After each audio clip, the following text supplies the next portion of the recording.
12 exercise 2.2 का question number 4 है हमारे पास। Evaluate the following determinants. यहाँ पे हमने डिटर्मिनेंट का सोल्यूशन फाइंड कर लेना है। तो सबसे पहले देखा जाए ए पार्ट में हमारे पास गिवन है 0 1 3 -1 2 1 2 1 1। हमने इसको कर लिया एक्सपेंड बाय रो 1। एक्सपेंड बाय रो 1 से जब हमने इसको एक्सपेंड किया तो यहाँ पे क्या होगा, 0 लिखा जाएगा। फिर फर्स्ट और फर्स्ट कॉलम को हम छोड़ देंगे तो बाकी एलिमेंट्स जो बच के वो क्या हैं 2 1 1 1। फिर -1 लिया जाएगा फर्स्ट और सेकंड कॉलम को छोड़ के। जो बाकी एलिमेंट्स बच के थे मेरे पास -1 1 2 1। फिर +3 लिखा जाएगा, यानी कि फर्स्ट और फर्स्ट कॉलम को स्किप कर दिया जाएगा। तो हमारे पास क्या रह जाएगा -1 2 2 और 1। अब डिटर्मिनेंट को सॉल्व किया जाएगा।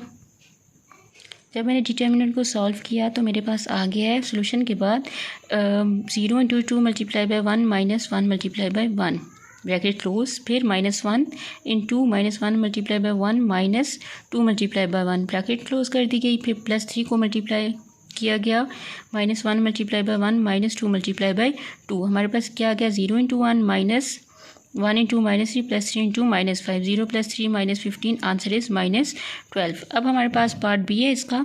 Late A equals to 3 4 -2 2 4 -6 -4 2 0। इसका सोल्यूशन भी सेम इसी प्रोसेस से किया जाएगा। हमारे पास चॉइस है, हम रो 1 से एक्सपेंड करते हैं, रो 2 से करते हैं, रो 3 से करते हैं, कॉलम 1 से करते हैं, कॉलम 2 से करते हैं या कॉलम 3 से करते हैं। ये हमारे पास चॉइस होगी कि हम इसको किस तरह एक्सपेंड करते हैं। तो हमने यहाँ पे रो 1 से इसको एक्सपेंड किया। जब रो 1 से एक्सपेंड किया तो हमारे पास इसका आंसर क्या आ गया 3। फिर अंदर जो एलिमेंट्स बच गए थे 4 -6 2 0। फिर -4 डिटर्मिनेंट ऑफ 2 -6 -4 0 प्लस इंटू -2 2 4 -4 2। इसको सॉल्व किया गया तो मेरे पास क्या रह गया लास्ट में आंसर में 36 + 96 -40।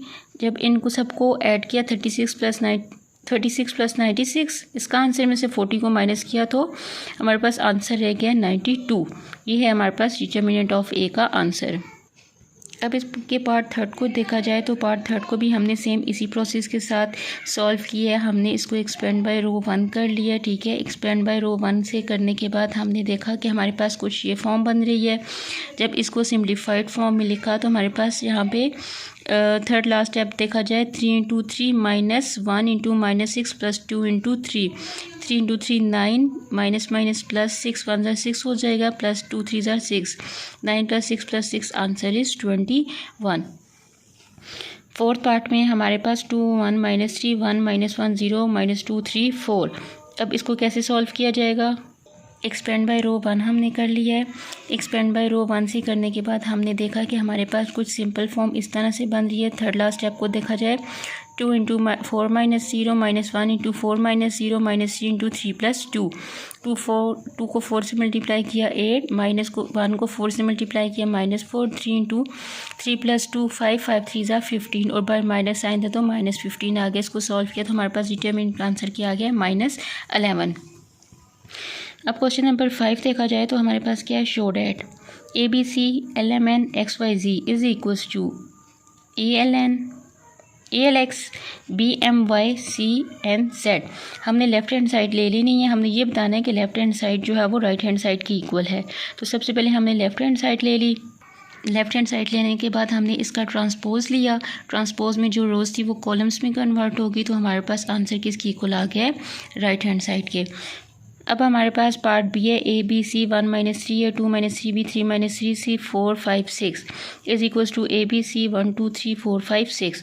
अब यहाँ पे क्या किया जाएगा, हमने 3 रो 1 + रो 2 किया है, क्योंकि हमने यहाँ पे देखा है कि हमारे पास लेफ्ट हैंड साइड और राइट हैंड साइड को कंपेयर किया जाए, फर्स्ट रो और थर्ड रो सेम है और सेकंड रो में चेंजेस आ रही थी। और जो सेकंड रो में चेंजेस आ रही थी वो कैसे आ रही थी, हमने रो 1 को 3 से मल्टीप्लाई किया और उसमें रो 2 को ऐड कर लिया है।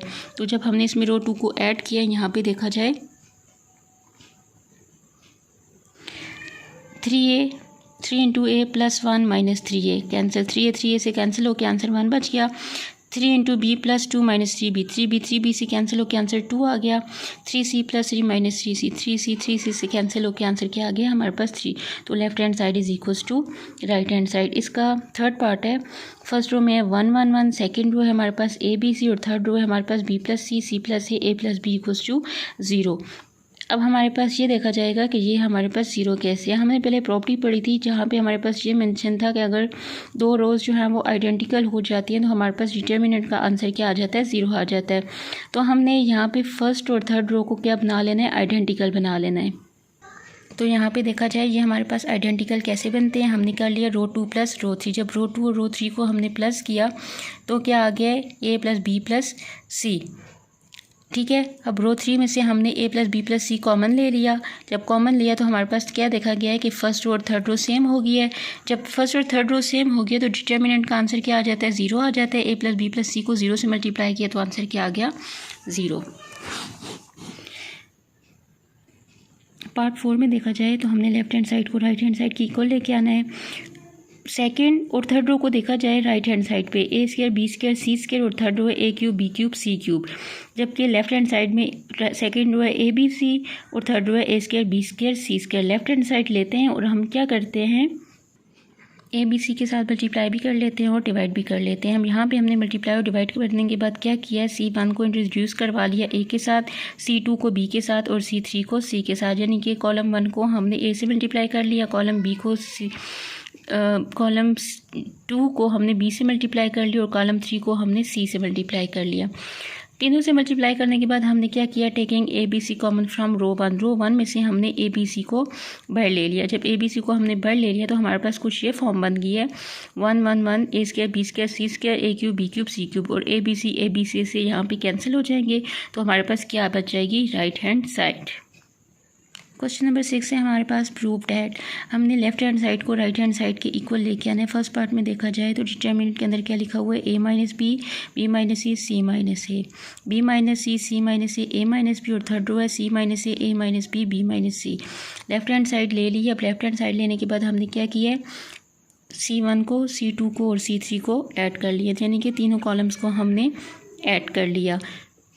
दूसरा कॉलम और तीसरा कॉलम चेंज नहीं होगा। फर्स्ट कॉलम की एंट्रीज हमारे पास क्या क्या आ जाएंगी, देखा जाए तो यहाँ पे रफ वर्क में साथ सॉल्व किया गया है, सारे एलिमेंट्स कैंसिल हो जाते हैं तो आंसर क्या बच जाता है, 0 0 0। और हमने ये प्रॉपर्टी पढ़ी थी, by property of element if every element of rows और columns are zero then the determinant of A equals to zero. तो हमारे पास यहाँ पे फर्स्ट कॉलम के सारे एलिमेंट्स क्या हैं, ज़ीरो हैं, तो डिटर्मिनेंट हमारे पास क्या हो जाएगा, ज़ीरो हो जाएगा। इसका सेकंड पार्ट है हमारे पास, डिटर्मिनेंट की फर्स्ट रो है 1 ए क्यूब, सेकेंड है 1 बी क्यूब और थर्ड है 1 c cube is equals to, हमने प्रूफ क्या करना है, is equals to a minus b into b minus c into C minus A into a plus b plus c. सबसे पहले हमने क्या कर लिया है, रो 2 को रो 1 से माइनस कर लिया। ठीक है, रो 2 को जब रो 1 से माइनस किया तो हमारे पास क्या फॉर्म बन गई है, 1 ए क्यूब, सेकेंड रो है 0 b minus A into b square plus b a plus A square. और हमारे पास फिर रो 3 को रो 1 से जब माइनस किया तो हमारे पास बन गया 0 सी माइनस ए इंटू सी स्क्वायर प्लस ए स्क्वायर। अब यहाँ पे हमने एक्सपेंड कर लेना है, एक्सपेंड बाय कॉलम 1। जब हम इसको कॉलम 1 से एक्सपेंड करेंगे तो हमारे पास क्या आ जाएगा, B minus A into C square plus A square minus B square minus A B minus A square से कैंसिल हो जाएगा। सेकेंड स्टेप देखा जाए तो क्या लिखा हुआ है, B minus A into C square minus B square plus A C minus A B minus A into C minus A C square minus B square. यहाँ पे हमारे पास फार्मूला है C plus B into C minus B. A C minus A B में से हमने plus ए common ले लिया तो अंदर क्या रह गया, सी माइनस बी। अब यहाँ पे देखा जाए B minus A C minus ए और सी माइनस बी हमारे पास कॉमन आ गया है, अंदर क्या रह गया, ए प्लस बी प्लस सी। हमने इसको अपनी रिक्वायरमेंट बनाने के लिए क्या किया है, बी माइनस ए, इसमें से -1 को कॉमन ले लिया, अंदर आ जाएगा a minus b, third last step है हमारे पास। फिर सी माइनस बी में से -1 कॉमन ले लिया तो ये क्या बन गया, बी माइनस सी माइनस ए ऐसे ही लिखा रहेगा और आगे ए प्लस बी प्लस सी को भी हमने ऐसे ही लिखना है, माइनस इंटू माइनस प्लस हो जाएगा। तो हमारे पास क्या फॉर्म बन जाएगी, a minus b into b minus c into C minus A into a plus b plus c. अब इसका थर्ड पार्ट है हमारे पास, तो देखा जाए हमने लेफ्ट हैंड साइड को इक्वल लेके आना है राइट हैंड साइड के, और राइट हैंड साइड पे क्या लिखा हुआ है, ए minus b into b minus c into C minus a. First step पे हमने क्या कर लिया, रो 1 को रो 2 से माइनस कर लिया है, और सेकंड स्टेप पे हमने क्या किया, रो 2 को रो 3 से माइनस कर लिया है। रो 1 को रो 2 से माइनस करेंगे तो हमारे पास क्या आएगा, 1 - 1, ए माइनस बी ए स्क्वायर माइनस बी स्क्वायर। जब रो 2 को रो 3 से माइनस करेंगे तो हमारे पास आएगा 1 minus 1 b minus c b square minus c square. Third row जो है हमारे पास 1 सी सी स्क्वायर, ये ऐसे ही रहेगी। अब यहाँ से हमारे पास क्या आ जाता है 0 a minus b into a plus b, फिर b minus c b plus c. A minus b और बी माइनस सी हमने कॉमन ले लिया। कॉमन जब लिया तो इसकी जगह हमारे पास 1 1 आ गया। ठीक है, हमने इसको एक्सपेंड बाय सी 1 कर लिया। जब इसको सी 1 से एक्सपेंड किया गया तो हमारे पास किस तरह की फॉर्म आ गई है, ए minus b into b minus c into 1 into b plus c minus a minus b b से कैंसिल हो जाएगा, सी माइनस ए बच जाएगा। तो हमारे पास यही हमने राइट हैंड साइड पे लेके आना था कि हमारे पास क्या आना चाहिए था, a minus b into b minus c into C minus a. 4 part है हमारे पास, a minus A square a B minus B square a C minus c square is equals to 4a square b square c square. हमने left hand side लेनी है और proof करके इसको right hand side की इक्वल लेके आना है, यानी कि हमने डिटर्मिनेंट को सॉल्व करना है और हमारे पास आंसर आना चाहिए 4a square b square c square. अब इसका सोल्यूशन जब देखा जाए तो यहाँ पे हमने taking a common from row 1, b common from row 2 and c common from row 3। Row 1 में से ए को कॉमन लिया है, रो 2 में से बी को कॉमन लिया और रो 3 में से सी को कॉमन लिया। तो हमारे पास क्या आ गया, A B C minus A B C. Second row है ए माइनस बी सी और थर्ड रो हमारे पास ए बी माइनस सी। हमारे अब नेक्स्ट स्टेप में हमने क्या किया, रो 2 और रो 1 को प्लस कर लिया है और रो 3 और रो 1 को एक्सपेंड कर लिया है, ऐड अप कर लिया है। जब हमने ऐड किया तो उसके बाद हमने इसकी एक्सपेंशन की। एक्सपेंशन कुछ इस तरह से हो जाएगी, बाई कॉलम 1 से A B C into minus से डिटर्मिनेंट लिखा जाएगा 0 2 सी 2 बी सी और थर्ड और सेकंड कॉलम का जो सेकंड एलिमेंट है वो क्या लिखा हुआ है 0, मतलब 0 को जब 0 अंदर सब एलिमेंट से मल्टीप्लाई किया जाएगा तो आंसर 0 आ जाएगा।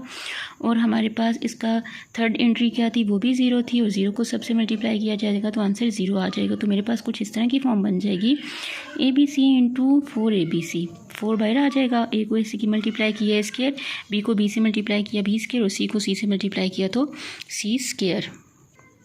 अब 5th पार्ट है इसका हमारे पास, b c a cube 1/a c a b cube 1/b a B c cube 1/ac determinant equals to 0 where a is not equals to 0 b is not equals to 0 and c is not equals to 0। इसकी left hand side ले लेते हैं हम। Left hand side लेने के बाद हमने लिखा multiplying and dividing by A B C के साथ हमने मल्टीप्लाई भी कर लिया और डिवाइड भी कर लिया। Introducing A in row 1 B in row 2 and C3 in row 3। A1 को रो 1 से मल्टीप्लाई किया, रो 2 को बी से मल्टीप्लाई किया और रो 3 को सी से मल्टीप्लाई किया। तो हमारे पास कुछ इस तरह की फॉर्म बन गई है। अब आपने क्या करना है, C1 में से ए बी सी कॉमन ले लेना है। तो हमारे पास क्या आ जाएगा, A B C divided by A B C. तो हमारे पास फर्स्ट और थर्ड कॉलम सेम आ रहे हैं। तो हमारे पास प्रॉपर्टी होती है जब 2 कॉलम्स या 2 रोज और उनके एलिमेंट्स आइडेंटिकल होते हैं तो हमारे पास वो डिटर्मिनेंट क्या हो जाता है, 0 हो जाता है। 1 into 0 0 0 equals to 0। So we have left hand side is equals to right hand side. Question number 7, 8 और 9 को हमने अपनी नेक्स्ट वीडियो में सॉल्व किया गया प्रॉपर वे के साथ, इजी मेथड के साथ। तो वहाँ पे आपको डिटेल से बताया जाएगा कि इन क्वेश्चंस का सलूशन कैसे फाइंड आउट किया जाएगा। Thanks for watching. अल्लाह हाफिज़।